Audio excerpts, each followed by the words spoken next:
요새 제가 아는 사람 중에 한 사람이 재판을 앞두고 있습니다. 1심에서는 집행유예를 받았는데 또 2심을 이제 앞두고 있는데 잠을 못 잔다 그래요. 이게 혹시 2심에서 징역형이 선고가 되어서 감옥에 가면 보통 일이 아니잖아요. 잠자다가도 깨고 그래서 막 마음이 막 불안하고 조급하다고 합니다. 그런 사람에게 재판정에 가서 재판장이 집행유예 하고 딱 선고하는 거 얼마나 바라고 기쁜 일이겠어요. 그런데 그런 죄 지은 사람에게 만약에 재판장이 이렇게 무죄 하고 선고한다고 그러면 날아갈 듯이 기쁘겠죠. 죄인은 죄 용서를 받고 무죄 선언을 받는 것보다 더 기쁜 일은 없습니다. 오늘 우리가 읽은 역대상 21장에 보면 죄를 지은 다윗, 그리고 그 다윗이 하나님의 은혜로 용서받은 사건이 기록되고 있습니다. 그리고 이제 그 사건을 통해서 하나님께서 앞으로 죄인들을 어떻게 용서하시고 구원하실 것인가 하는 것들을 알려주십니다.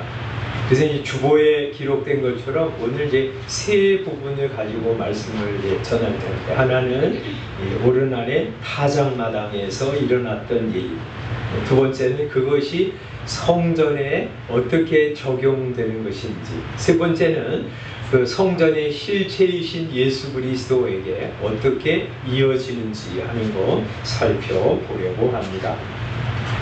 여기 이제 다윗의 죄 하나가 나오는데, 그것은 다윗이 인구조사를 한 죄입니다. 여기 이제 21장 1절에 보면 사탄이 일어나 이스라엘을 대적하고 다윗을 충동하여 이스라엘을 계수하게 하니라, 이렇게 기록했는데, 이스라엘 인구가 얼마인지, 이제 더 이게 중요한 인구는 이제 군대에 나갈 만한 군인들의 수가 얼마인지 계수를 해라 하고 이제 다윗이 명령을 한 거예요.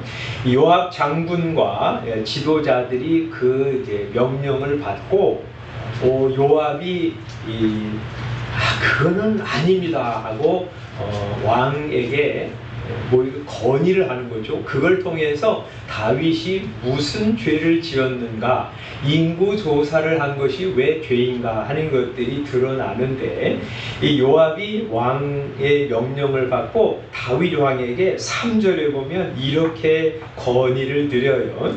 여호와께서 그 백성을 지금보다 100배나 더 하시기를 원하나이다. 내 주 왕이여, 이 백성이 다 내 주의 종이 아니니까 내 주께서 어찌하여 이 일을 명령하시나이까? 어찌하여 이스라엘이 범죄하게 하시나이까? 하고 막 건의를 넘어서 거의 항변에 가까운 말을 하는 거죠.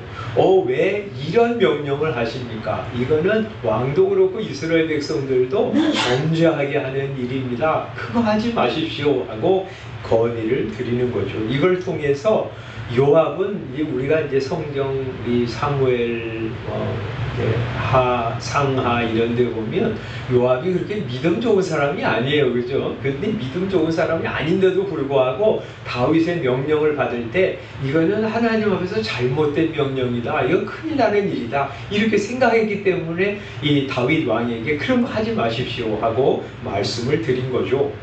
그러면 이 다윗의 죄가 구체적으로 뭔가 요압이 하는 말을 통해서 또 우리가 확인할 수 있는데, 이렇게 말해요. 여호와께서 그 백성을 지금보다 100배나 더하시기를 원하나이다, 이렇게 말하고 있어요. 하나님께서 허락하시면 이스라엘 군대를 100배나 더 많게 해주실 텐데 왜 군인들 숫자에 그렇게 집착하십니까? 이렇게 항변을 하는 거죠.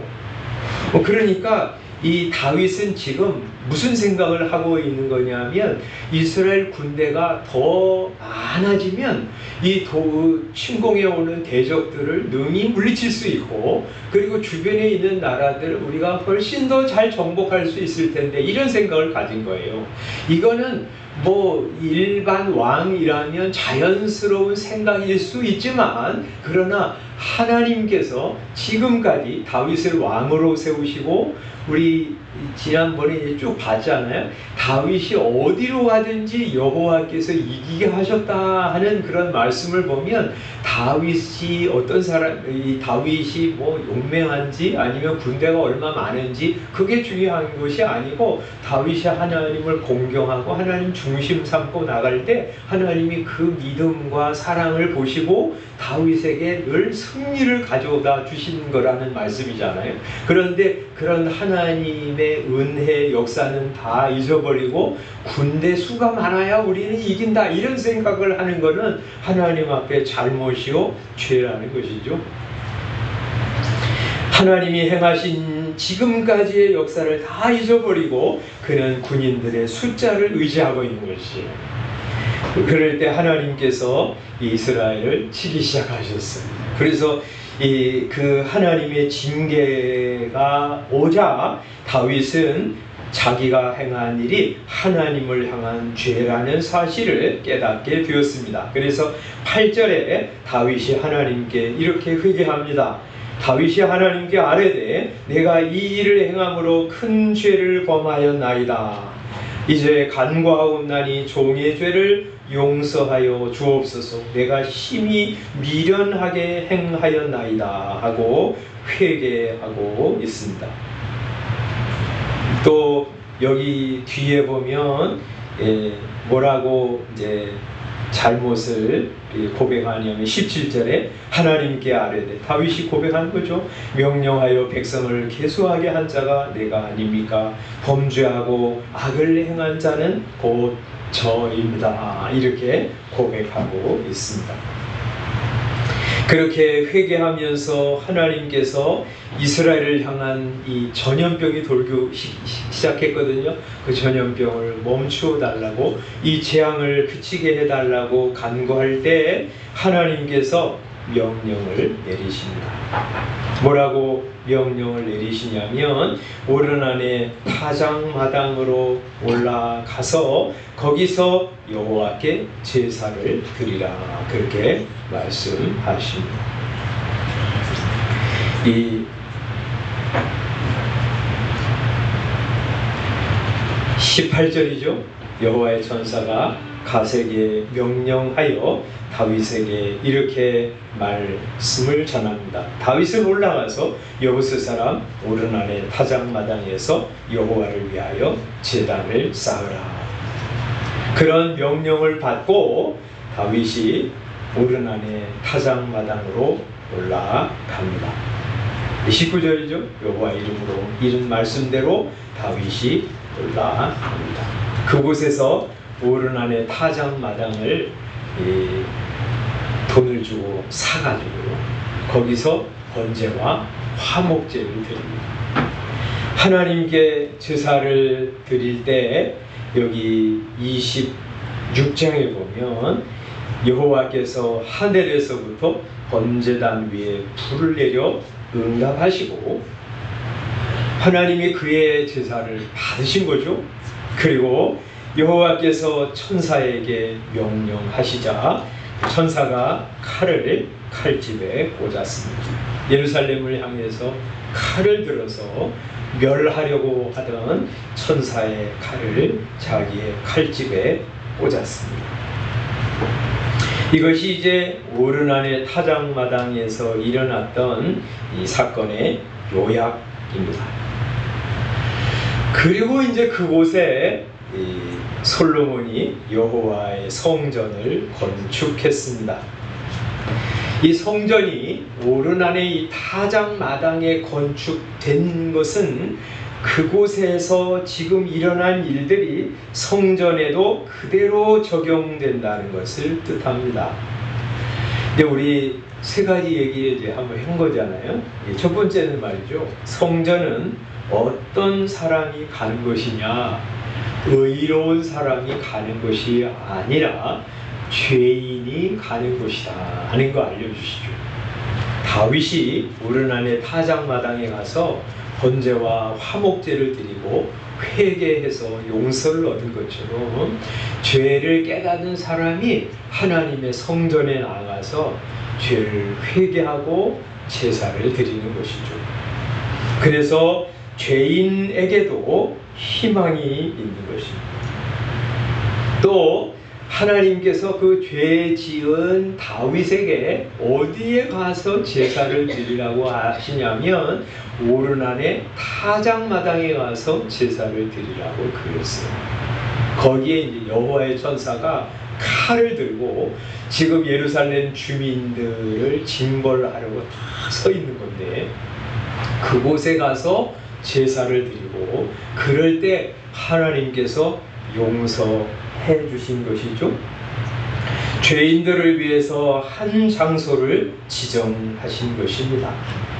그래서 여기 오늘 우리가 읽은 21장에는 오르난의 타작마당에 다윗이 올라가서 제사를 드렸다고 하는 것을 여러 번 기록하고 있어요.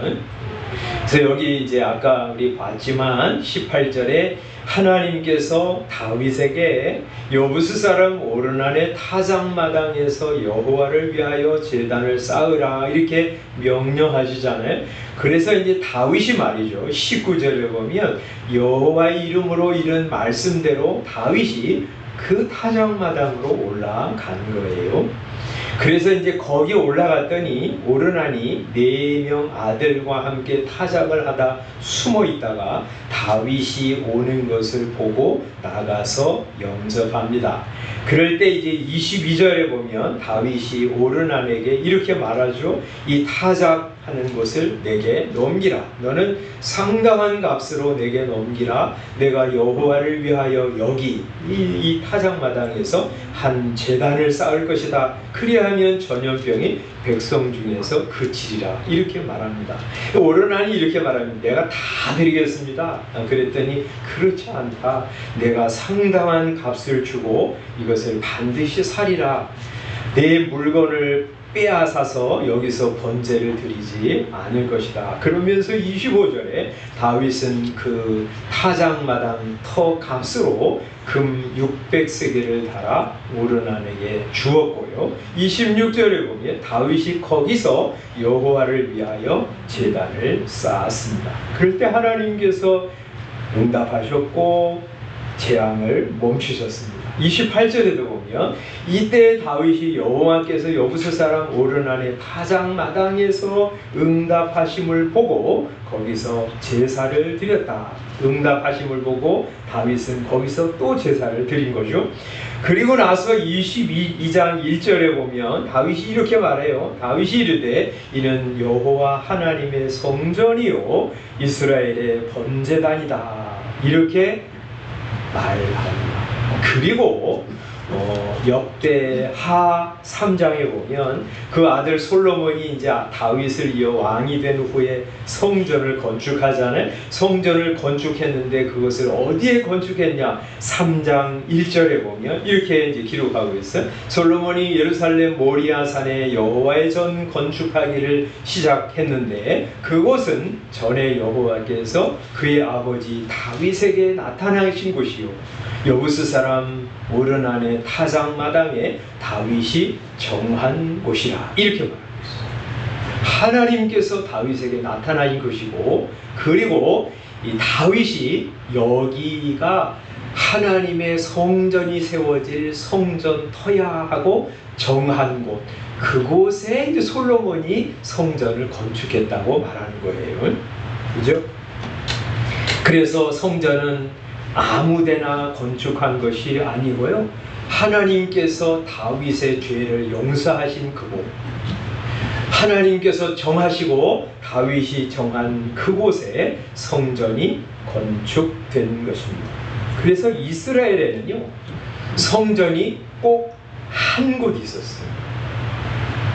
이제 유다와 이스라엘이 이제 분단이 된 후에 북이스라엘의 여로보암 왕이 이제 자기 왕국에 있는 사람들이 남유다로 가면 마음 민심이 동요될까봐 두 군데 성전 비슷한 것을 세웠잖아요. 그래서 저 북쪽에 단 그리고 베델 남쪽에다가 두 군데 성전 비슷한 것을 세우고 거기에다 이제 금송아지를 놓고 이 여호와 하나님이다 너희 섬겨라 이렇게 말했잖아요. 이제 금송아지를 만든 것도 죄지만 성전과 같은 유사 신전을 다른 곳에 세운 것도 하나님이 책망하시고 악하게 여기시는 거죠. 왜냐하면 성전은 예수님을 예표하는 것이었기 때문에 두 군데 있으면 안 되는 것입니다. 그래서 우리가 열왕기 하를 상하 쭉 볼 때 여러 왕들 얘기를 하면서 왕들이 산당을 제거하지 않았다 이렇게 하면서 부정적인 평가를 하시잖아요. 거긴 제사 드리는 곳이 아니어야 된다는 말이에요. 오직 죄를 인정하고 회개해서 제사를 드리고 하나님으로부터 용서함을 받는 곳은 예루살렘 한 곳 성전이어야 되기 때문에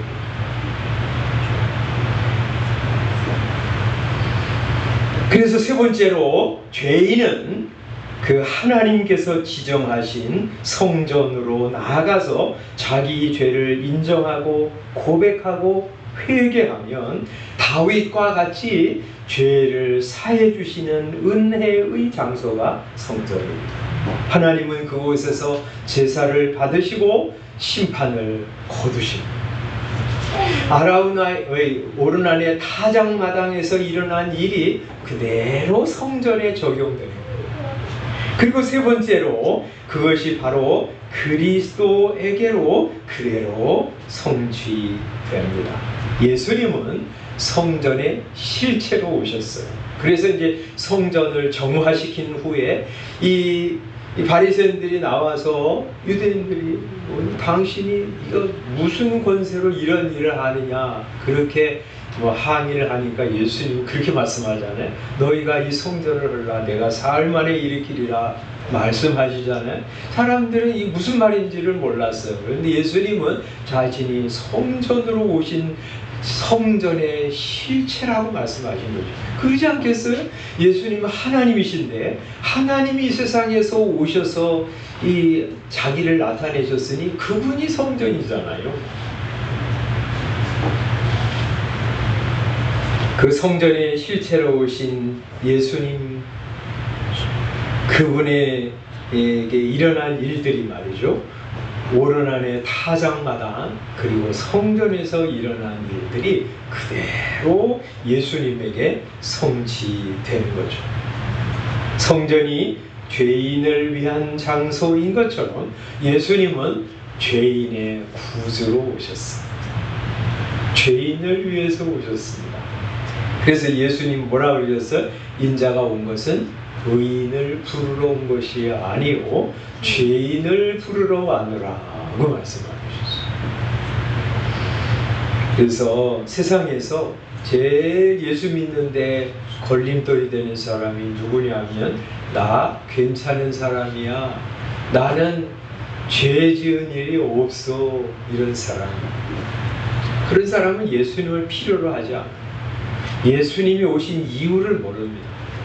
예수님도 그런 사람에게 호의를 베풀지 않으십니다. 그런 사람이 자기 죄를 인정하고 깨닫고 회개하고 나올 때 예수님은 그런 사람을 받으시고요 은혜를 베풀어 주시는 것이죠. 두 번째, 예수님이 죄인들을 위하여 하나님께서 죄인들을 위해서 한 곳을 성전으로 지정하신 것처럼 하나님께서 죄인들을 위해서 한 분을 메시아로 지정하셨습니다. 그분이 예수 그리스도였습니다. 그 예수님만이 죄인들의 유일한 구주입니다. 그래서 예수님도 내가 곧 길이요 진리요 생명이니 나로 말미암지 않고는 아무도 아버지께로 올 자가 없다고 말씀하셨고 베드로 사도는 천하 인간의 구원을 받을 만한 다른 이름을 주신 일이 없음이라고 말씀하셨습니다. 예수님은 그러므로 이 세상에 유일한 구주이세요. 다른 구주는 세상에 없습니다. 예수님은 구주로 오셔서 죄인들을 위한 모든 일들을 다 해놓으셨습니다. 그러므로 누구든지 죄인의 구주이신 예수님께 나아가 죄를 회개하기만 하면 그가 어떤 잘못을 범했든지 상관없이 사시고 의롭다 하시고 새로운 인생을 살게 하십니다. 그래서 예수님께서 이 세상에 오셔서 십자가에서 죽으신 것이죠. 예수님이 십자가에서 죽으심으로 예수님을 믿는 사람들은 어떤 은혜를 받냐면 두 가지 얘기하려고 하는데, 이 신학적으로는 이중전가라고 말합니다. 내가 여기 있습니다. 예수님, 나의 구주이신 예수님께서 여기 계셔요. 근데 나에게는 뭐가 있냐면 죄가 있어요. 의로운 것은 없습니다. 예수님에게는 뭐가 없냐면 죄가 없으신 분이에요. 오직 의만 계신 분이십니다. 예수님께서 오셔서 뭐 하셨어요? 우리가 해결할 수 없는 이 죄를 자기 어깨에 짊어지시고 십자가로 나아가셔서 우리 대신 형벌과 심판을 받으신 거예요. 그래서 이사야 53장이 이렇게 말씀하시잖아요. 우리는 다 양 같아서 각기 제 길로 갔거늘 여호와께서는 우리 모두의 죄악을 그에게 담당시키셨도다 하고 말씀하시잖아요. 예수님은 죄가 없으신 분임에도 불구하고 우리가 지은 죄를 자기가 지은 죄처럼 우리 자기의 어깨에 짊어지시고 십자가에 가셔서 하나님의 진노와 심판을 다 받으신 거예요. 그 십자가의 죽음을 통해서 우리의 죄는 예수님의 죽음과 함께 죽었고요, 없어졌고요. 그래서 골로새서에는 우리의 죄악이 도말되었다고 말씀하세요. 사라졌다는 거예요. 없어졌다는 것입니다. 시편 103편 12절에는 동이 서에서 먼 것 같이 우리의 죄과를 우리에게서 멀리 옮기셨으며 이렇게 말씀하세요. 우리의 죄를 마치 저 동쪽 끝에서 저 서쪽 끝으로 내던져 하나님이 던지시니까 얼마나 멀리 가겠어요? 우리의 죄를 마치 다 없어진 것처럼 하나님께서 그렇게 옮기셨다고 말씀하시고, 미가서 7장 19절에는 뭐라고 말씀하냐면 우리의 죄악을 발로 밟으시고 우리의 모든 죄를 깊은 바다에 던지시리이다 이렇게 말씀하세요. 미가 선지자가 앞으로 이 세상에 오실 메시아께서 어떤 후속의 역사를 행하시냐면 우리의 죄를 발로 밟으셔가지고 그것을 깊은 바다에 내던져가지고 아무것도 보이지 않는 것처럼 이제 죄를 자취를 감추게 해주셨다는 것이죠. 그래서 예수님께서 우리의 죄악을 다 가져가셔서 심판을 받으셨기 때문에 그를 믿는 성도들은 죄 사함을 받습니다. 죄가 사라진 거예요. 그래서 하나님께서 그리스도 안에 있는 사람에게는 죄 없다 하고 칭해주시는 거예요. 여러분, 이런 은혜를 다윗이 맛보았기 때문에 사무엘하 22장에는 이런 노래를 하고 있어요. 우리 사무엘하 22장, 이거 이제 다윗이 다 이제 일생을 마감하면서 노년에 말년에 지은 시인데, 여기 한번 22장 21절에 보면 그가 하는 말을 한번 들어보세요. 저는 처음에 사무엘하 22장 요 부분을 읽으면서 뭐 이런 고백을 하나 하고 읽은 적이 생각이 납니다. 21절에 보면 이렇게 말해요. 여호와께서 내 공의를 따라 상 주시며 내 손의 깨끗함을 따라 갚으셨으니 이는 내가 여호와의 도를 지키고 악을 행함으로 내 하나님을 떠나지 아니하였으며 그의 모든 법도를 내 앞에 두고 그의 규례를 버리지 아니하였음이로다. 이 성경을 읽으면 이 사람이 진짜 무슨, 우리가 성경을 다 아는데 이 남의 아내를 빼앗아서 간음을 했잖아요. 그리고 그의 남편을 전쟁에 나가서 죽게 만들었잖아요. 간음도 행하고 살인도 행한 사람인데 어떻게 이런 말을 할 수 있을까? 내 손의 깨끗함을 따라 갚으셨다. 나는 하나님 앞에서 악을 행함으로 하나님을 떠나지 않았다. 그의 모든 법도를 내 앞에 두고 그의 규례를 버리지 아니하였다. 내가 또 그의 앞에 완전하여 스스로 지켜 죄악을 피하였나니, 이렇게 말해요. 자기가 하나님 앞에서 완전하게 살았다는 거예요.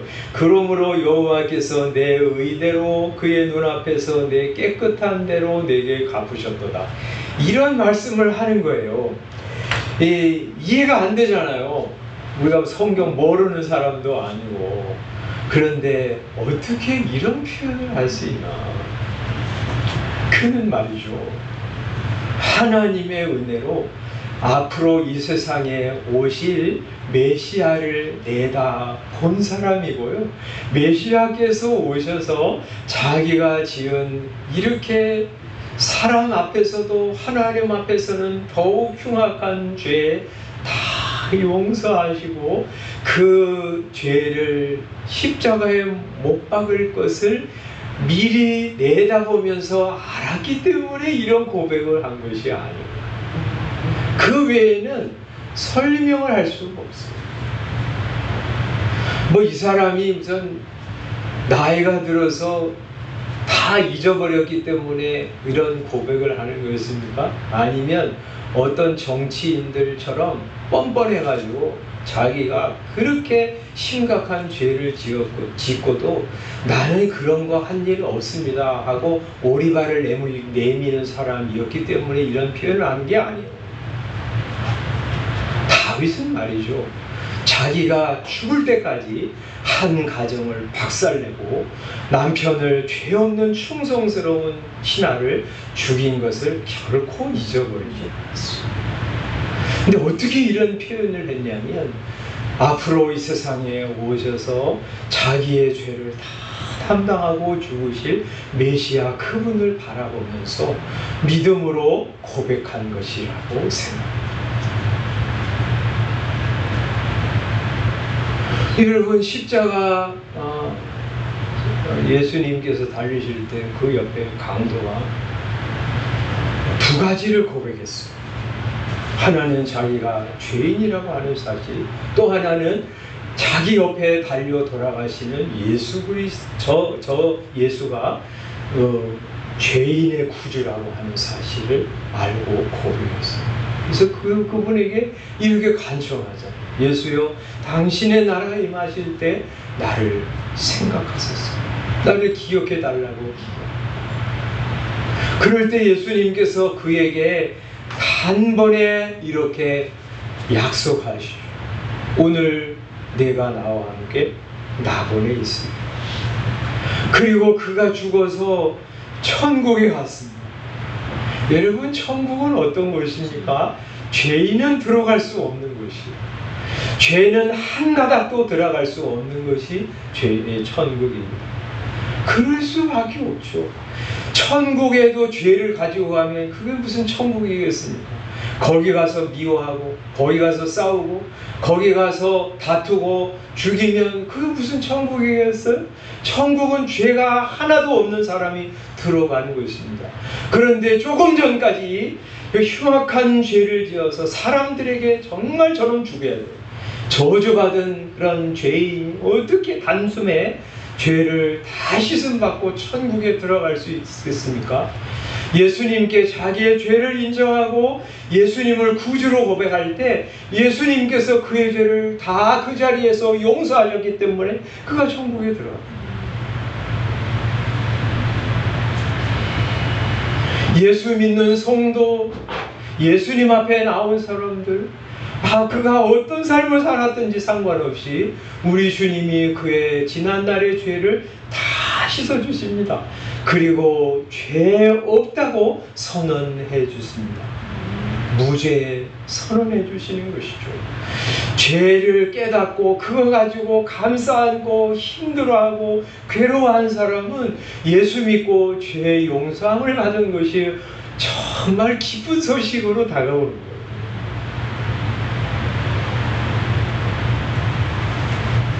뿐만 아니라 죄 없다고 사죄 선언을 해주실 뿐만 아니라 그에게는 우리 예수님께서 아름답게 인생을 사신 예수님의 생애처럼 아름답게 살았다고 여겨주십니다. 그래서 이런 거예요.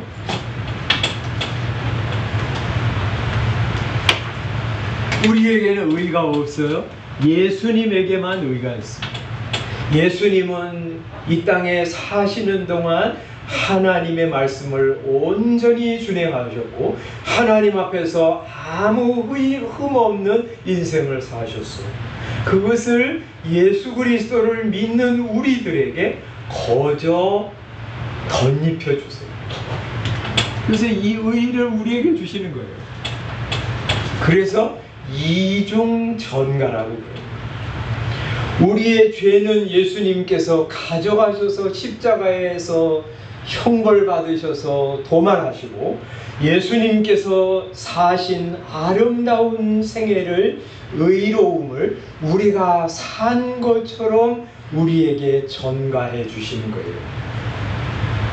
그래서 예수 믿는 성도들은 단지 너는 죄가 없어 하고 그저 죄 없다는 선언만 해주시는 것이 아니라 우리를 마치 아름답게 산 것처럼 예수님처럼 살았다고 우리를 칭해 주시는 거예요.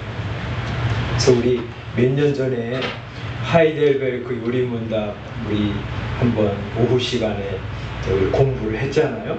이게 이제 그 유럽 대륙에서 아주 믿음이 일어날 때 팔스 지방에 있는 이 영주가 우리 영토 안에 있는 사람들이 다 예수님을 잘 믿었으면 좋겠다 이렇게 해가지고 우르시누스와 올레비아누스라고 하는 신학자에게 이제 부탁을 해가지고 이 성경 전체를 이 몇 가지 이제 항목으로 요약을 한 거예요. 그래서 이제 하이델베르크 요리 문답이라고 이제 지금 우리가 이제 믿고 그걸 이제 배우고 있고 그러는데 여기 이 60문에 보면 굉장히 아름다운 그런 질문과 답변이 있어요. 저는 이거 믿음이 떨어지고 자기 학대를 할 때마다 다시 꺼내서 읽고 납니다. 이처럼 아름다운 선언이 또 있을까? 이렇게 이제 말해요. 당신은 어떻게 하나님 앞에서 의롭게 됩니까? 하고 질문을 하고 이렇게 답변을 합니다. 오직 예수 그리스도에 대한 참된 믿음으로만 됩니다. 여러분 다 지금까지 살아오면서 다 경험하잖아요. 여러분이 우리 마음을 다잡고 착하게 선하게 아름답게 하나님 앞에 살려고 해도 불가능하다는 거 여러분 절감하잖아요. 그렇지 않아요? 저는 가끔 이제 밤 잠자리에 누워서 제 인생을 되돌아보면서 내가 왜 그때 그렇게 살았을까, 그렇게 말을 하고 그렇게 행동했을까 하고 너무 죄송하고 얼굴이 뜨뜻할 때가 많아요. 되돌리고 싶지만 되돌릴 수 없는 우리 행동과 삶을 제가 살았고요. 그런데 제가 이렇게 생각해 보면 내가 그러면 다시 인생을 살면 이보다 더 낫게, 더 아름답게, 더 훌륭하게 살까? 자신이 없어요.